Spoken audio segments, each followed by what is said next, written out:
se las vamos a formular a quien, en mi criterio, es uno de las 3, 4 personas que más saben en el país de estos temas, como es el doctor Héctor Giuliano. ¿Qué tal, Giuliano? Gusto en saludarlo. ¿Cómo le va?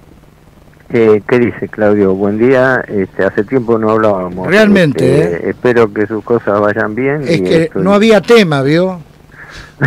No había tema. Bueno, más o menos. Sí, yo digo siempre, ¿qué pasa realmente cuando parece que no pasa nada? Porque yo estoy bastante preocupado por las noticias que no se dan, seguro, no las que se dan. Más que las que conocemos. Bueno, claro. 3 preguntas sobre el tema LELIQ. Primero, sí. ¿De cuánto es esta bola de nieve? Bueno, a la fecha, porque ayer justamente el Banco Central dio a conocer el dato al 30 de abril, así que es lo más fresco que tenemos, es el stock del LELIQ es exactamente unos 5 billones y medio, 5.461.000, pero para no marear a los oyentes, 5 billones y medio de pesos en LELIQ. Billones, estamos hablando de B larga ahí, billones. Billones de pesos, equivalen a 47.000 millones de dólares. 47.000 millones de dólares. Así nomás no están en dólares, pero son peligrosamente convertibles a dólares. Porque si los tenedores de las LELIQ, que son grandes bancos que manejan plata de los fondos de inversión, retiran esas LELIQ, con ese importe se van al dólar y el Banco Central quiebra, digamos, no tiene los dólares para responderle. ¿Me explico? Es que el Banco Central tiene una bola de nieve de 5 billones y medio de pesos en deuda en LELIQ. Aclaremos para los oyentes.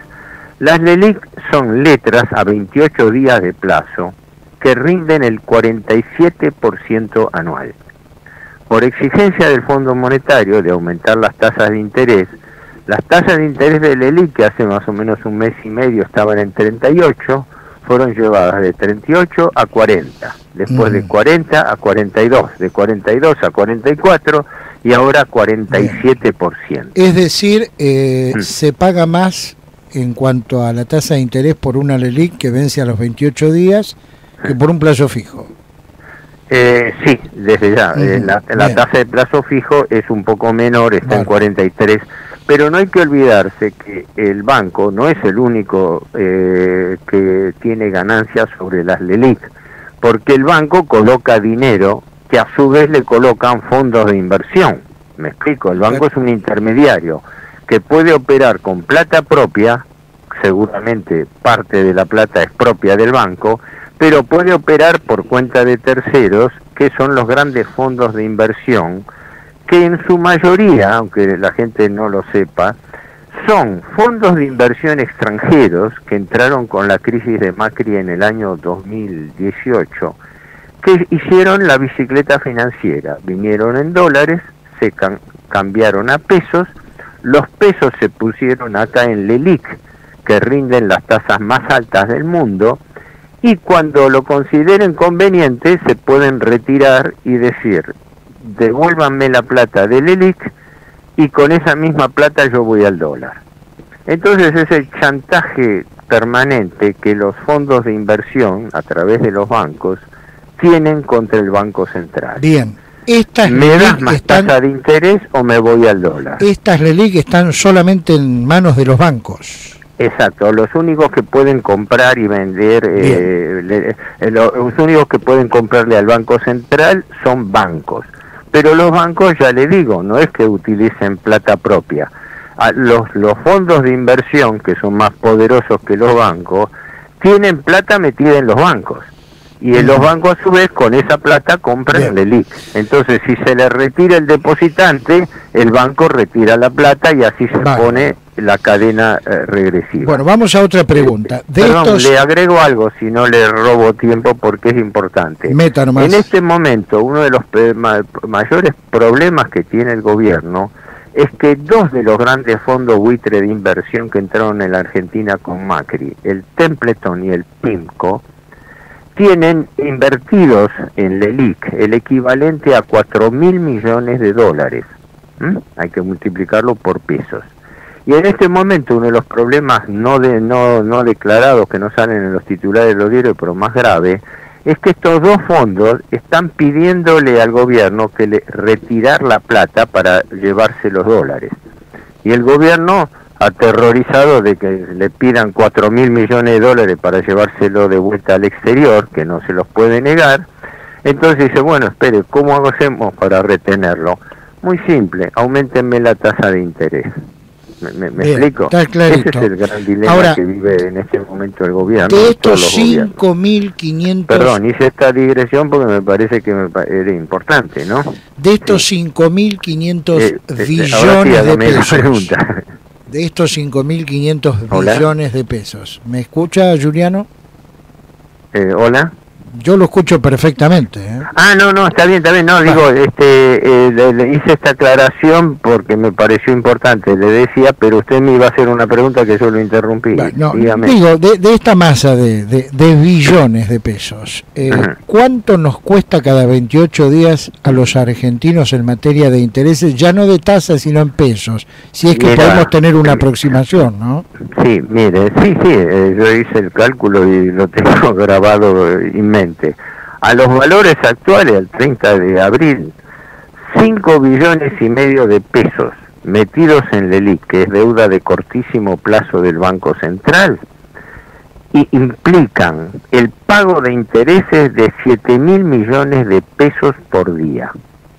7.000 millones de pesos por día de intereses por las LELIQ. ¿Me puede repetir, por favor?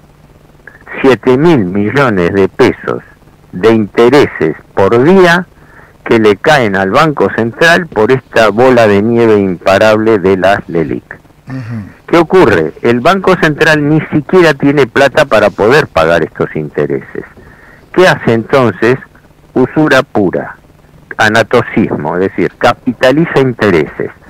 Una parte de los intereses le pago, otra parte se transforma en capital y vuelve a devengar intereses, que es lo que se llama anatocismo, el interés de los intereses, que es la usura. Bien. ¿Por qué? Esto es importante decirlo, porque todos los economistas del establishment viven rasgándose las vestiduras de que el Banco Central imprime, pero soslayan decir que el principal destino de la inversión, ¿sabe cuál es? No es el gasto público del Estado Central, es el pago de los intereses de las LELIQ. O sea, el gobierno está insumiendo gran parte de la emisión monetaria que hace, una emisión monetaria que es totalmente negativa a las finanzas públicas porque no tiene recupero. El interés es una pérdida neta del gobierno, porque no son proyectos de inversión, son movimientos especulativos. Quiere decir que esta sangría de divisas es más grande la que tiene el Banco Central que la que tiene el Tesoro. Por eso yo vivo repitiendo que el que no entiende que el principal problema de la Argentina es financiero, no es económico. Correcto. Y está dado por esta sangría de intereses y de chantaje, entre arbitraje, entre tipo de cambio y tasa de interés. Ahora, doctor, ¿qué presume usted en cuanto a cómo cree que se va a desactivar esta bomba? Porque en algún momento esto hay que desactivarlo. Bueno, de eso se viene hablando hace años, y no nos olvidemos que esto no empezó ahora. El problema de la LELIQ empezó en el año 2002, cuando era presidente del Banco Central Mario Blecher, y el autor intelectual, aunque no fue él solo, sino el equipo, fue el economista Levi Yeyati, ¿no? En ese momento se llegó a pagar tasas de interés de hasta el 144% anual, año 2002. La gente, bueno, la nueva generación no lo conoce, pero esto viene de lejos. Todos los gobiernos tuvieron, y esto explica por qué se llegó a esta bola de nieve. ¿Cómo puede ser que el Banco Central tenga pasivos de corto plazo que, si fuese un banco privado, tendría que estar no en quiebra, sino en estado de liquidación? Pero como es el Banco Central no puede quebrar. Ahora, entonces arrastra esta deuda con un costo de intereses gravísimo. Por último, ¿puede terminar en una suerte de plan Bonex siglo XXI esto? Ha habido varias iniciativas y las está habiendo, pero de plan Bones moderado, es decir, no compulsivo. El plan Bones de 1989 fue compulsivo. El Banco Central tenía efectivamente letras a corto plazo y las canjeó compulsivamente con bonos a 10 años de plazo, que después cumplió, pero los cumplió a 10 años vista, ¿no? En el año 99. Ahora el gobierno, ya había empezado algo de esto con Macri, pero el actual gobierno trata de hacer lo mismo, pero en forma voluntaria. ¿Qué quiere decir? Quiere que la deuda que está en LELIQ, en cabeza del Banco Central, se vaya pasando progresivamente al Tesoro, al Ministerio de Economía, en bonos a más largo plazo. Dicho concretamente, quieren patear para adelante la deuda en forma voluntaria. Pero para que eso se produzca, el Tesoro tiene que pagar tasas más altas que las LELIQ, cosa que está haciendo. Porque los bonos del Tesoro, que son a mayor plazo, ¿no? Letras son a menos de un año, pero las LELIQ son 28 días nada más. Sí, sí. Así que una tasa de interés del 47% nominal anual equivale a una tasa efectiva de más del 56-57, que aclaremos para los oyentes. La tasa efectiva es la que resulta de la recolocación. Ejemplo, usted tiene un plazo fijo por 100, le devenga 143 si lo tiene en un año, pero si usted no retira el capital y el monto lo vuelve a colocar, entonces la tasa real que usted va a ganar es mucho mayor. Entonces estos fondos buitre que están colocados en el gran negociado de la Argentina, que es el negociado de las LELIQ, viven ganando tasas más altas todavía, tasas que están en el orden del 56-57%. Está claro. Le hago la del estribo final, en este caso. ¿Por qué cree que los sucesivos gobiernos callan esto, lo discuten a puertas cerradas y no cuentan con el apoyo de la sociedad que desconoce todos estos temas, un tanto como para ver si se le puede poner un freno, ¿no?, al sistema financiero? Primero porque no pueden y paralelamente porque no quieren. Primero y principal, la transparencia no existe en este negocio, porque no podemos saber quiénes son los tenedores de las LELIQ, porque toda la información acerca de quiénes son los titulares de la deuda pública, tanto del Tesoro como del Banco Central, son secretos.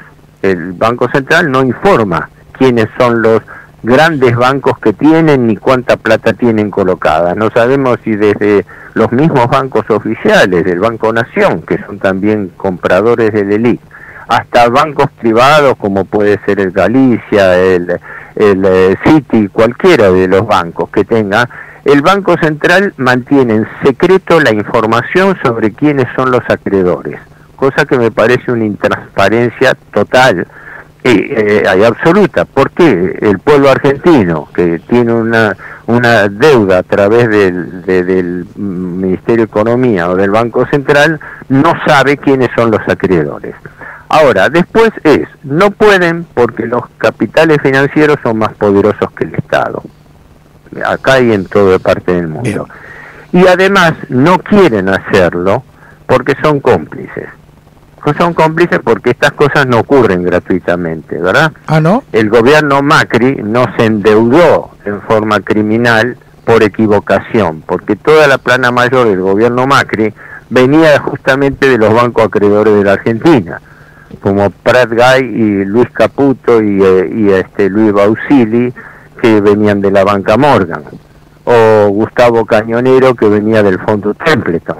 Entonces, ¿cómo puede ser que un gobierno como el de Macri, que vino a gobernar con deuda y que dejó gran parte de la herencia, no toda, porque este gobierno ya tiene su cuota propia de endeudamiento, como lo tuvo el anterior de Cristina Kirchner, ¿no? Pero esta gente no se equivoca, esta gente viene a cumplir un plan que es el plan de endeudar el país. El mundo funciona así, todo el mundo está endeudado, empezando por la primera potencia del mundo, los Estados Unidos. La Argentina no es una excepción, Y ya lo hemos visto con la firma del acuerdo con el Fondo Monetario Internacional. Una de las condiciones que se le ponen a la Argentina es subir las tasas de interés reales. Muy bien. Prácticamente ese es el cuadro de situación por el cual los gobiernos en definitiva son cómplices del endeudamiento que paga todo el pueblo argentino. Preguntonta, digamos, final, ahora sí. Sí. ¿Y el Congreso? El Congreso es institucionalmente cómplice. Perdón, tengo un retorno. A ver. Lo escucho bárbaro, ¿eh? Y el Congreso y toda la partidocracia con representación parlamentaria es también cómplice. La mayoría de los legisladores lo hacen por ignorancia, porque no conocen el problema.